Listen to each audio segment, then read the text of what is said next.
strategic partnership with Poland. What does that mean? It seems China has already established quite a number of strategic partnerships. More than 70. With various countries. So what is going to be the content of this one? Well, so-called strategic means that the relations, the meaning go beyond the bilateral.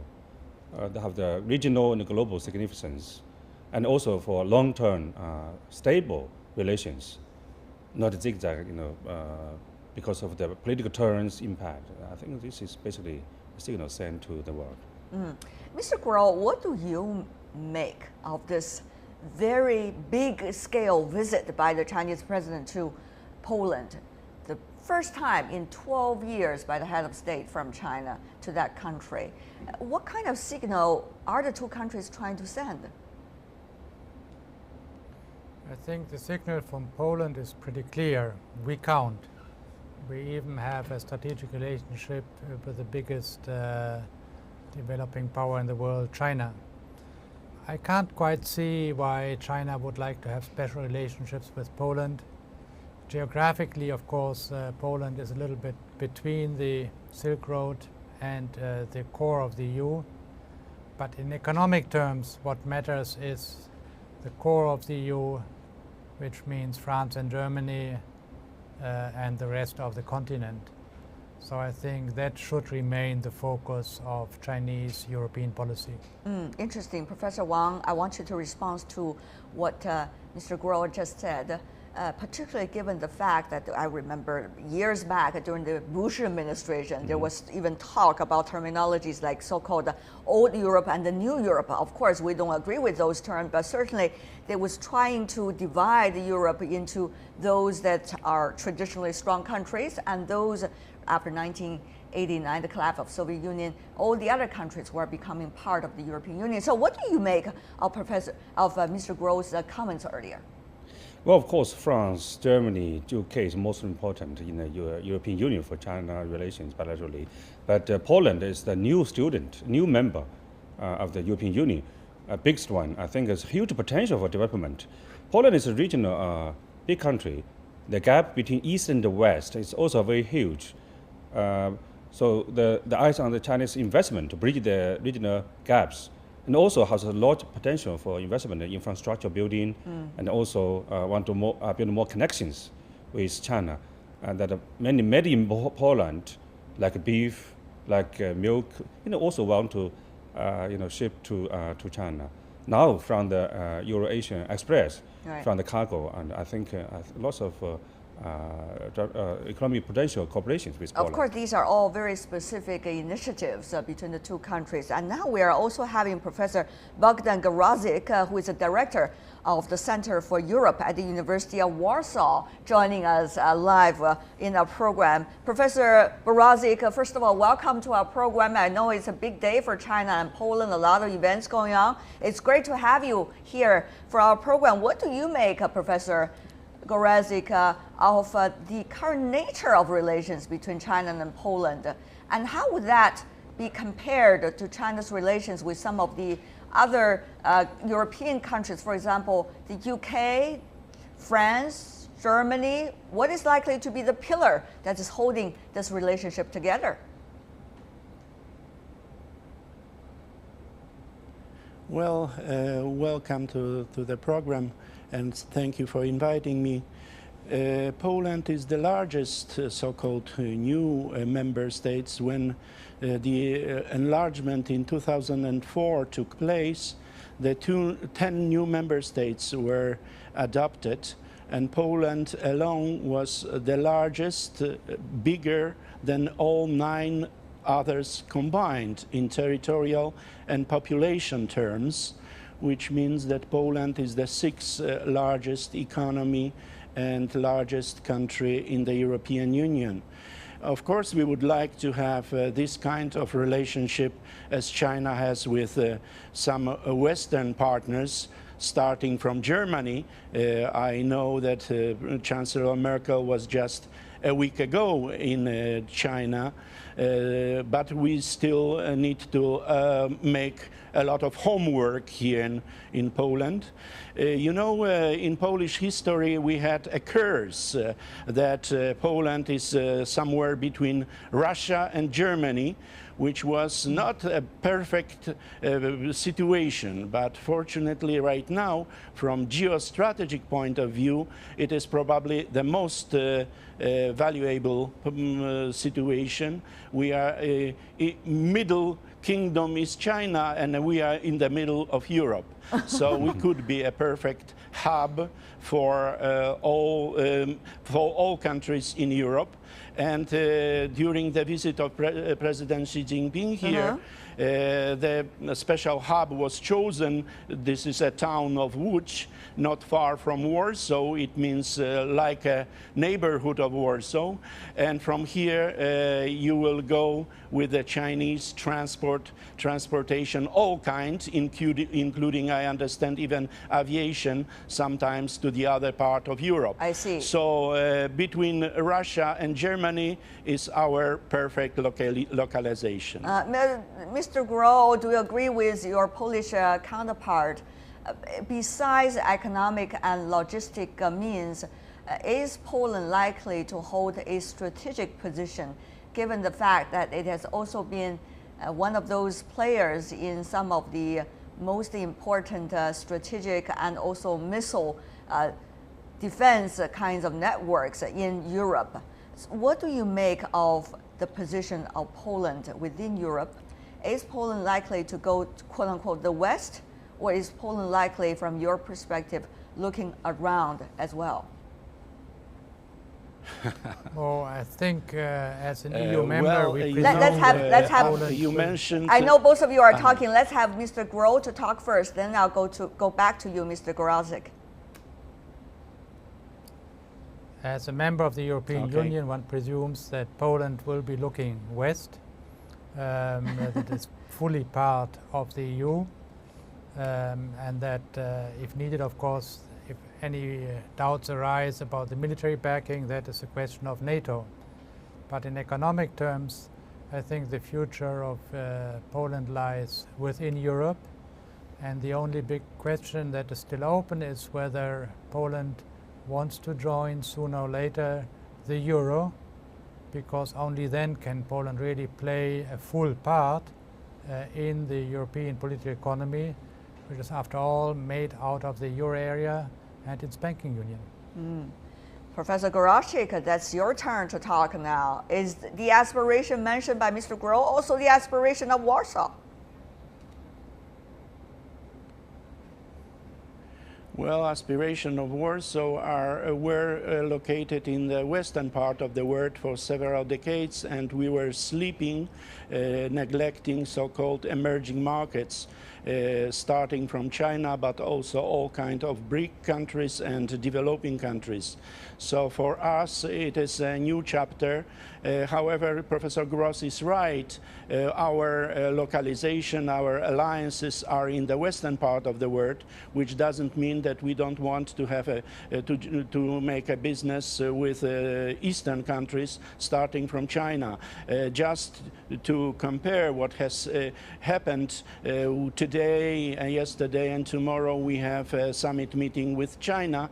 In 2 weeks' time, we will have a summit meeting, or rather NATO summit meeting here in Warsaw. So we will have all the presidents, starting from President Obama, in our capital city. So it means that we need to elaborate and go farther to the developing countries, to the emerging markets, and Chinese idea, vision of One Belt, One Road is just a marvelous opportunity. That's the reason our leaders signed some 40 agreements during the visit of President Xi here in Poland, and 2 of them were signed personally by our deputy prime ministers, which is significant. All right. Which is significant. Yes, indeed. Professor Wang, as both the other guests mentioned, this is pretty much a multipolarized world. There are so many pillars of the world that is making up our geopolitics these days.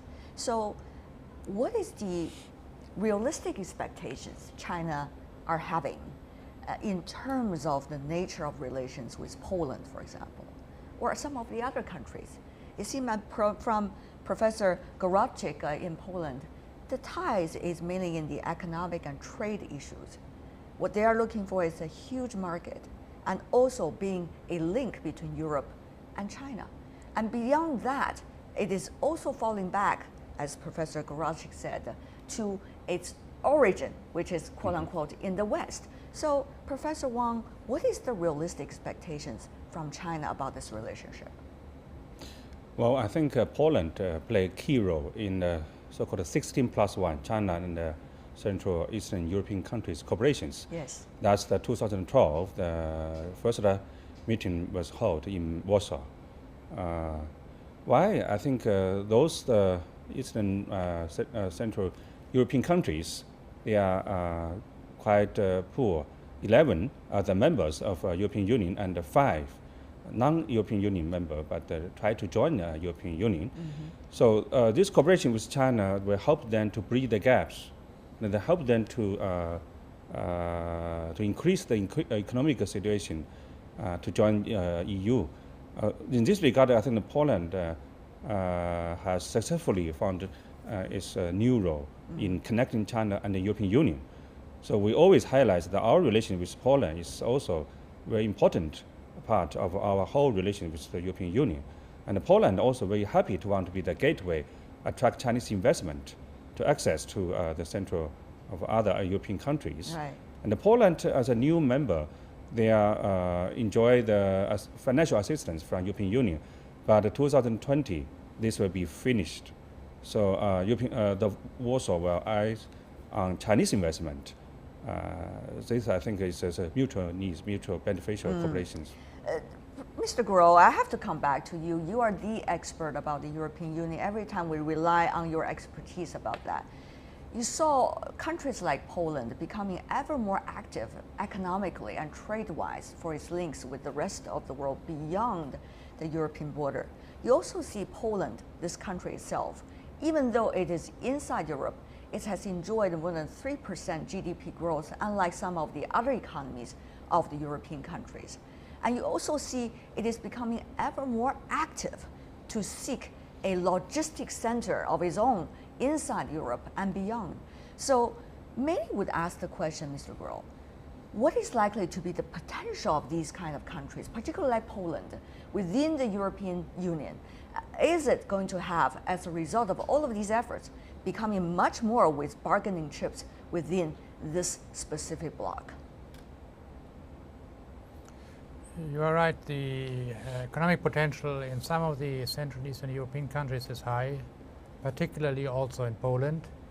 I myself predicted some time ago that maybe in the next generation, Polish income per capita might even overtake that of Germany if Poland continues to perform as well as it does right now. It's a very long road, but it is possible. For the time being, however, most of these countries still are beneficiaries of money from the EU, from Brussels, and therefore their bargaining power is of course somewhat limited because they cannot both pretend to be paid and then also have an important influence. Further reduction of their bargaining power results from the fact that they are not member of the euro. And that of course means that in the biggest game of all, namely the euro and all the banking union stuff which goes with the euro, they are not represented, and that is a big question. Will that change? If it does change, then I think the influence could increase a lot. Then I have to ask you, Professor Goralczyk, will that change from Poland's perspective? How long will it take for you to become also a euro country? How important is it for you?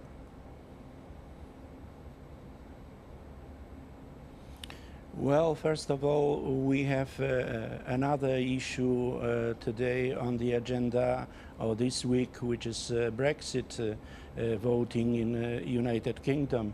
This is a major threshold, whatever happens. And we have a huge debate already for several months what to do with the Eurozone here in Poland, and we are rather divided how to behave. We have adopted a rather Chinese position, wait and see, as for now. However, we cannot wait and see if Professor Gros is right that we need to jump to the level of Germany, so we cannot just wait and see. We need to be effective and knowledgeable and active. And in this respect, we need to find some other investment sources. And Chinese offer, Chinese vision, Chinese idea, both One Belt, One Road and 16+1 mentioned in your studio during this program, is just a perfect opportunity, and Poland is really centrally located. You just cannot neglect it. You can play with Czech Republic or Hungary, but Poland is just well placed and the largest, and so close to many other important places starting from Berlin. I see. It's just a short communication link between Warsaw and Berlin.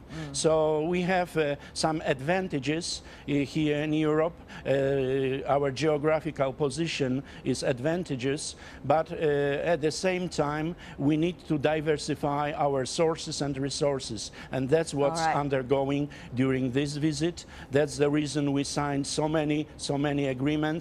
And we upgraded our relationship from a strategic relationship with China signed 5 years ago during the visit of Polish president to a comprehensive strategic relationship, which is rather unique in the Chinese case. That's right. Even though China has already got quite a number of comprehensive strategic partnership, but still that title is very important. Having said that, though, Professor Wang, Belt and Road Initiative certainly has been a great momentum to rally China's relations with many of the possible partners for the future, Poland included. This time there's also Silk Road Forum together with China-Polish Economic Forum.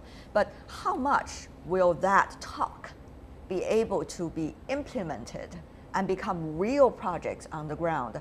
Just one note for our audience, we do know there's going to be inauguration of the railroad, the expressway, coming from Poland and also all the way to China's Chengdu. But that's one project. What about all the other comprehensive plans? When are they going to be grounded, Professor Wang? Well, Belt and Road Initiative, basically the idea is mutual connectivities in Eurasia continent. So to help the landlocked countries and areas access to the sea. And Poland is just located in the heart. Okay, also to the north access to the Baltic Sea, and then the North Sea, and even extend from the south to connect with the Hungary-Serbia's railway, and then extend to the south to the connect with the Pedros of the Gros. This is the continental and the maritime Silk Road that connect each other. So Poland is just the bridge. Also, it's a connect between Russia and Europe. So that's going to be, once again, very important. Mr. Gros, before we go, final words from you. When can we expect, from your perspective, that grand picture of Belt and Road initiatives being eventually implemented inside the European countries, including countries like Poland? If that is likely to be the case, once again, how will the proportion of Poland and other countries, their bargaining power and their share of confidence be inside the European Union? Mr. Gros.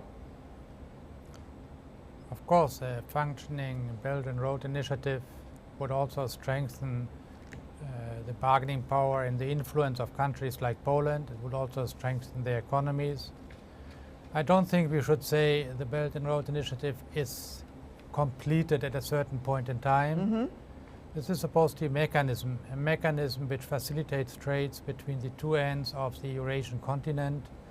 It should be a living mechanism, and it will grow as both sides continue to grow, and especially also if the countries in the middle, some of which have very tough economic problems, can get their act together. I see. So I wouldn't say in X years it's finished, but I would say it is starting now, and we should get the fruits as everybody collaborates. All right.